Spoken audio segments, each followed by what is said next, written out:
When people appear on the news because of an active felony case, usually it's not someone wearing a police uniform out doing police things in the police unit.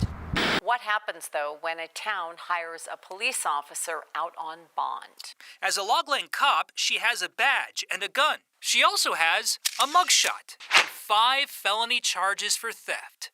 As Log Lane officer Don Flassar remains under investigation for stealing more than $30,000 in VIN inspection fees. I don't have any comments. You don't have any comments? No. Okay. Her pending felony charges do not affect her state certification to be a police officer. Right now, the post board's hands are tied. Douglas County Sheriff Tony Spurlock is the vice chairman of Colorado's Post Board.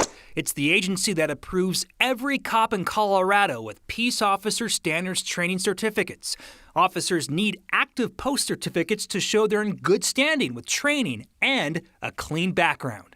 Post board doesn't have any teeth. They don't have the ability to intervene. Even if a complaint was made, they wouldn't be able to do anything. Spurlock says it would take an act of Colorado's legislature to give Post the power to suspend someone's certification while they face felony charges.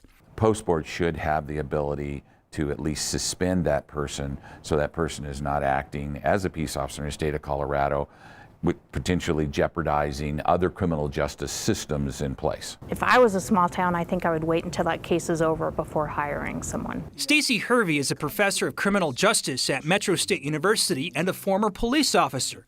She says criminal cases handled by Don Flassar could be in jeopardy because she could end up a felon herself if convicted. It's disturbing because it sets that department up for some liability, for sure. A records request with Log Lane reveals Officer Flassar has given out 22 tickets for things like speeding, damage to private property, and animal issues. She's enforcing the law, while other law enforcement officers consider her a criminal suspect.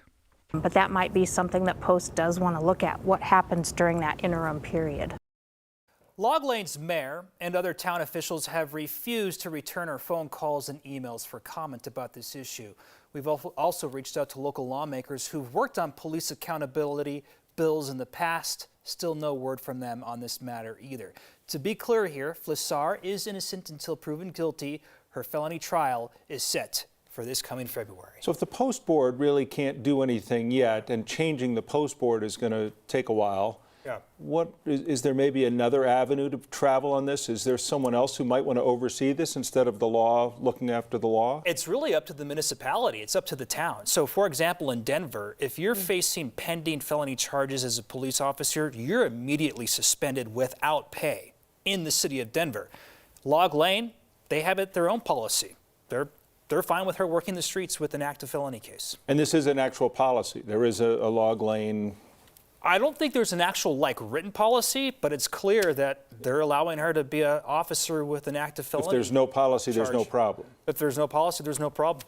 Wow. Apparently, that's what's going on in Log Lane. So we'll see what happens in the next few months. And with the liability as well, too. Yeah, That'll be interesting. More to come for sure. All right, Jeremy, thanks. Thank you.